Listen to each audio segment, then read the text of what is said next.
so forth. All right, so that's the second situation, is with paired dances. All right, the third situation is in works that are based on an ostinato idea.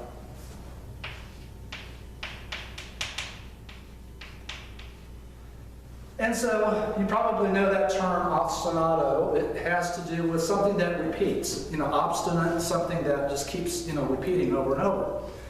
The two basic types of ostinato variation, and these are examples of continuous variation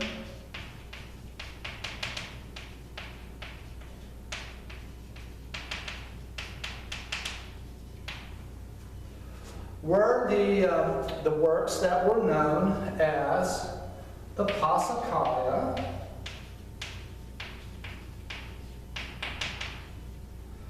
and the Chaconne. Okay, so we studied these two. Remember, this was I referenced these in Music Lit with the last movement of the Brahms Fourth Symphony, and they have more in common than they have difference, but the main difference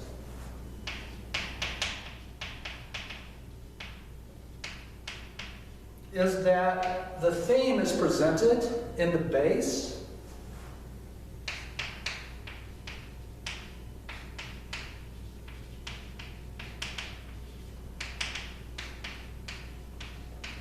so it was very popular as a type of theme and variation associated with the organ. And the Chaconne presents the theme as a chord progression.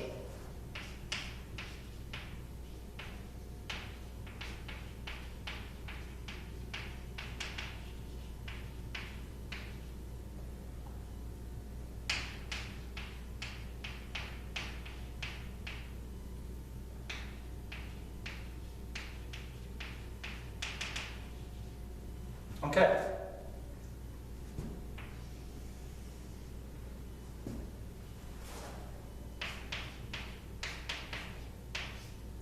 The things that they had in common, as I said, there are more things in common than are different. They would both typically be in triple meter.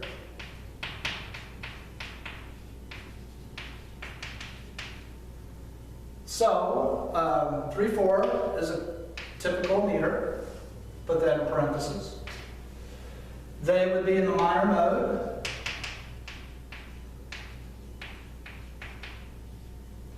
And they would have themes that were 8 measures long.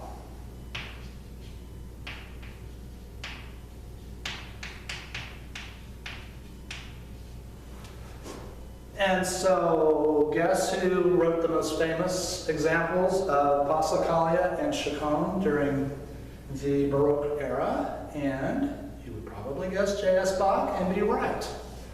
So we're going to listen to just a little bit of the most famous example of the Chaconne. So Bach's fantastic Chaconne in D minor, which is for solo violin. So it's the third solo violin partita.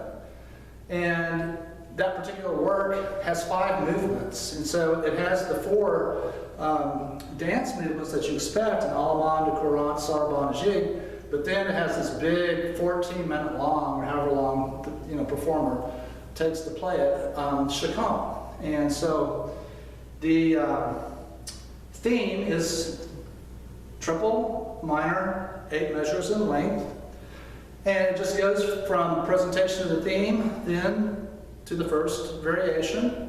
It's not written in the score, variation 1, variation 2, but just every 8 measures is a new variation. There are a couple of passages, where you have transitional, a couple, like 4-measure long transitions and so forth, but basically every 8 measures is then a new variation. And so we're going to listen to just a little bit of Guido Kramer, the great Latvian violinist, who is performing this work. And so this is the great Chaconne in, let's put a little arrow here.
listen to it. It's a great, great masterpiece. Really famous solo piano transcription by Ferruccio Busoni, which is really great work for piano solo.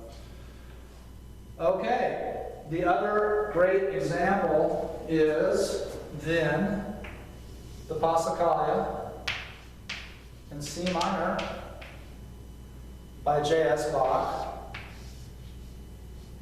for organ. So, as you might expect, you're going to hear the theme in the pedals, and then 8 measures long, triple meter, minor key. Then every 8 measures is a new variation.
So that was, first 3 variations, and this has 20 variations in total.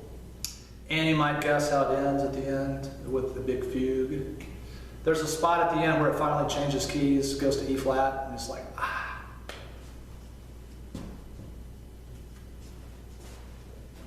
All right.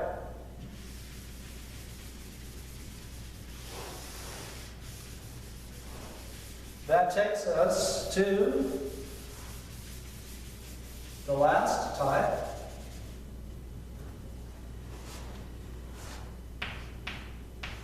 which Stein calls the paraphrase.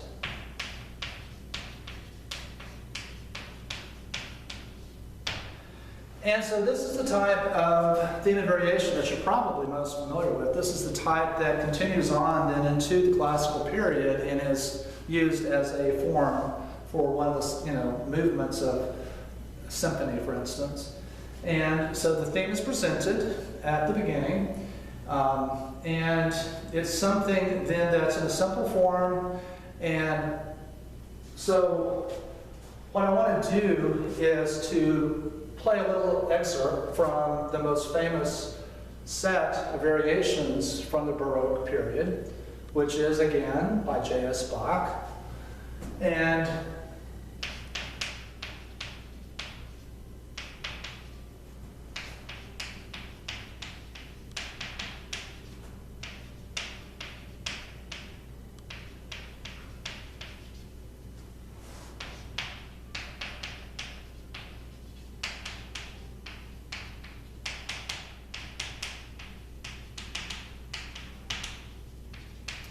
And these sets of variations will have numbers, like, so it's a variation 1, variation 2, in the score. And so the most famous example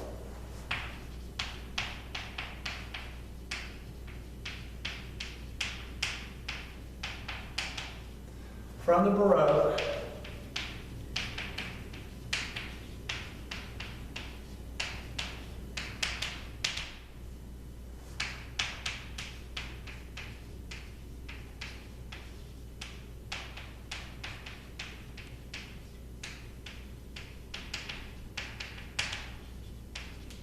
Goldberg Variations of J.S. Bach. So you probably heard of this work. It's a work that was written for a double manual harpsichord. And it was one of the few works that was published during Bach's lifetime. It was published in a set, it was the last volume, volume 4, of this set of pieces that are called Klavierboom, which just means keyboard practice. The first book of that included the 6 partitas for solo keyboard. The second book includes the Italian Concerto, which is a famous work for keyboard. But this, last book, volume 4, then was the Goldberg Variations. So I'll put here, volume 4.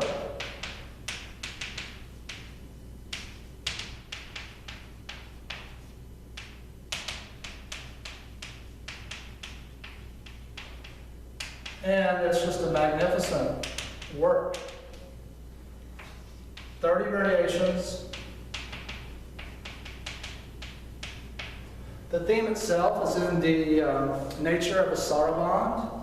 It is a work that is a slower tempo, triple meter, and the overall key is G major. The form of the theme is in binary form, and so that is associated, as you know, with dance movements. So that's typical of a saraband-like piece. And the overall keys, the first phrase is something that is in G major. You have a second phrase that's in G major, and then modulates for the third and fourth phrases to the dominant key of D major. And then that's repeated. And then the second half is starting in D major, but then it goes to E minor, and cadences in the second half of the second half. And then the last 2 phrases are back in G major again. And so Bach uses that overall key scheme for each of the variations, and you can listen for the bass line that's continuous. It's descending by step, going from G to F sharp to E to D in the first 4 measures. That's something that is constant in most of the variations. And there are a few that are in G minor. But one thing that's really unusual in this work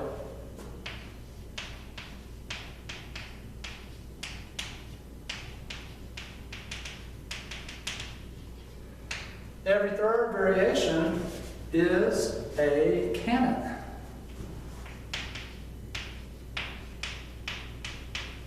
And so, even more complicated is the fact that by dividing the number 3 into the variation, that tells you the interval.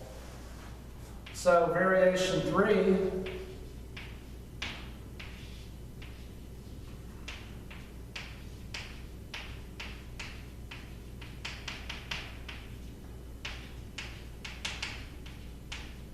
is a canon at the unison.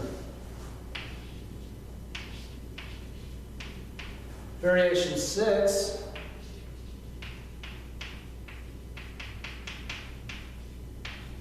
is a canon at the second. See, remember, canon has the idea of one voice that's the leader, and then you have the second voice that follows and duplicates that leader's melody at a time interval later. So canon at the second wouldn't start on the same pitch that you heard the leader, but it would start on the pitch either a step above or a step below.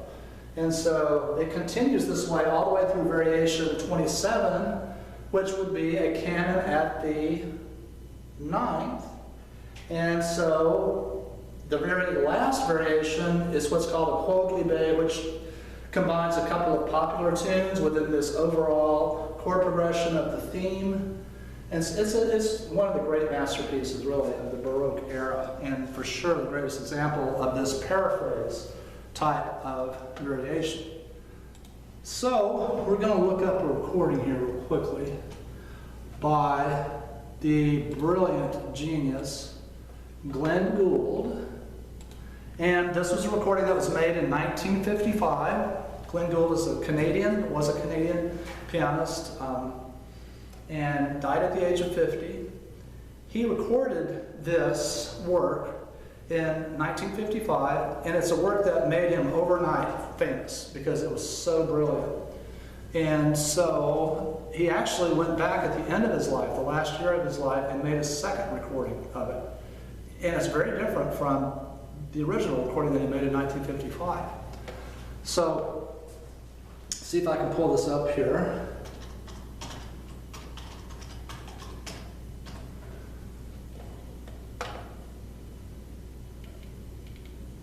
All right. Of course, we have to wait for the ad to end, and then we can listen to it.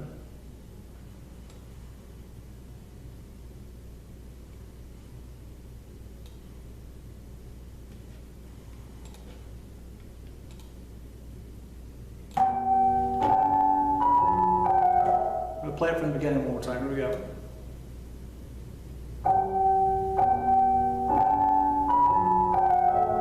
This is the 1955 recording.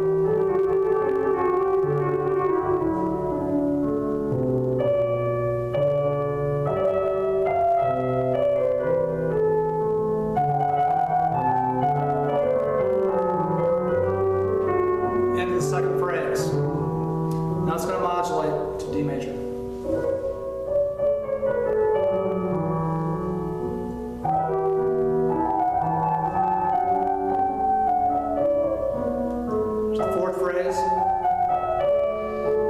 It's going to cadence it down.